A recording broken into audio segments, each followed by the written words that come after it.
boys and girls, it's Mrs. Hall here with Backyard Science. I have Mrs. Carlson here. She is a former 4th grade teacher at North Smyrna, and she's our resident horseshoe crab expert. We are here in the East Coast in the Delaware Bay at Kids Hummock to start looking for horseshoe crabs. I hope you enjoy our Backyard Science today. Here we are at Kids Hummock, everyone. And these are the shorebirds that come to the East Coast to nibble on the horseshoe crab eggs.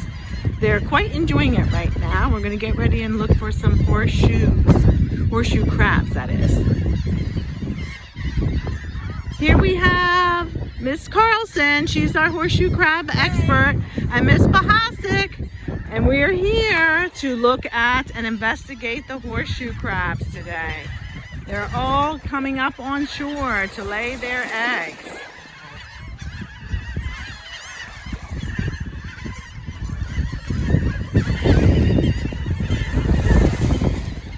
There are 4 species of horseshoe crabs, and we have the libulous horseshoe crab here, and this is the biggest population in the Delaware Bay. Horseshoe crabs are not really crabs. They're more closely related to spiders, and one way you can tell is because of the number of legs that they have. Also, through evolution, the migratory shorebirds know now that they can stop here, kind of like going to the gas station on a road trip, to fuel up on horseshoe crab eggs. In Delaware, we have a population of birds called red knots. They fly from the southern tip of South America all the way here without stopping.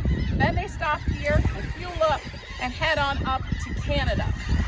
We're going to take a look at the male and the female and talk a little bit about them laying their eggs and such.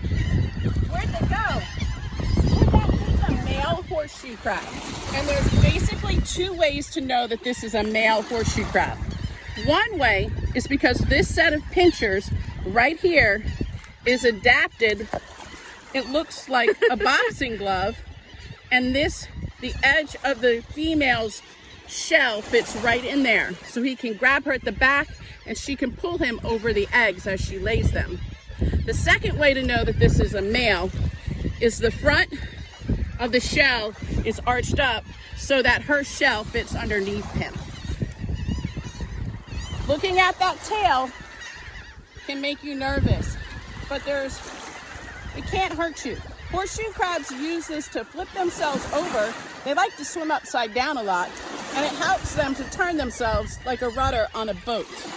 They also have photo light sensors on their tails. You might get hurt if you stepped on it, but that's like stepping on a shell in the ocean. You're gonna get hurt a little bit. These little pointy things are on the male and female, and they are used for feeling things along the bottom of the ocean floor.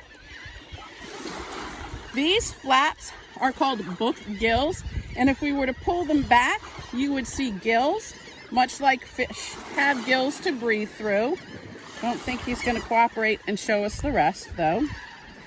These set of legs in the back are pushers. They push the sand away. These claws and these here are used to mash the food.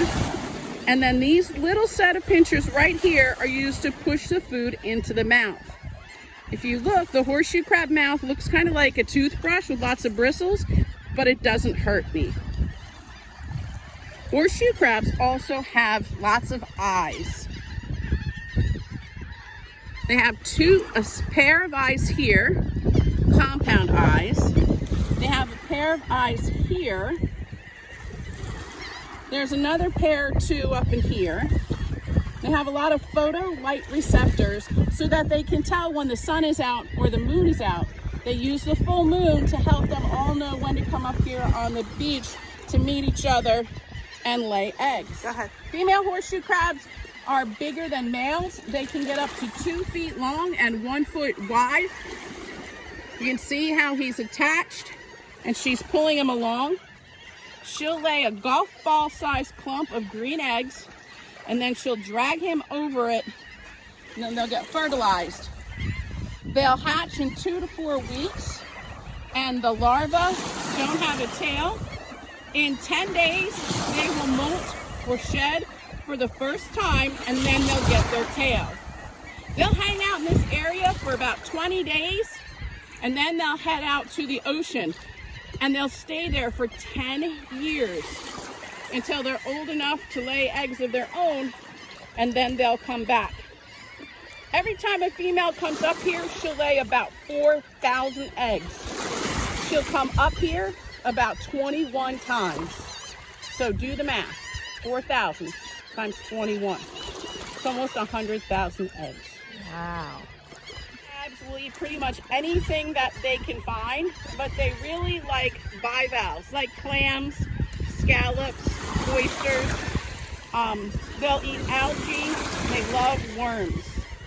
But what eats a horseshoe crab? Sea turtles and sharks eat horseshoe crabs, and sometimes the horseshoe crabs will end up down near Florida, and there's a conch, the biggest one, and they'll eat them too. They're like a really big snail that lives underwater. About 30 years ago, scientists discovered that horseshoe crab blood has something in it that detects even a little bit of bacteria. They discovered a way to use the blood to make sure that medical supplies and any medications that are injected into you, like getting a shot, had no bacteria in them. They also found out that the blood is blue. It has a lot of copper in it, and they use it for people who have a disease called hemophilia, where if they get cut, they can't stop bleeding. So there was a time when we were worried that the horseshoe crabs were going to go extinct. There weren't as many as usual, and scientists were studying them to see where they traveled to and such, and they started tagging them. They literally drill through this shell, put this plastic tag through. So now we can go back and go to this website, give them the tag number, and they'll send us a certificate. And it helps them to keep track of where the horseshoe crab is. Now that you know the tails can't harm you, if you see a horseshoe crab upside down on the beach, pick it up by the sides of its shell and flip it over. Do not pick it up by the tail. Thanks for listening to another edition of Backyard Science with Mrs. Hall, Miss Carlson, and Miss Pechacek. See you later. Thanks. Bye. Bye. Bye.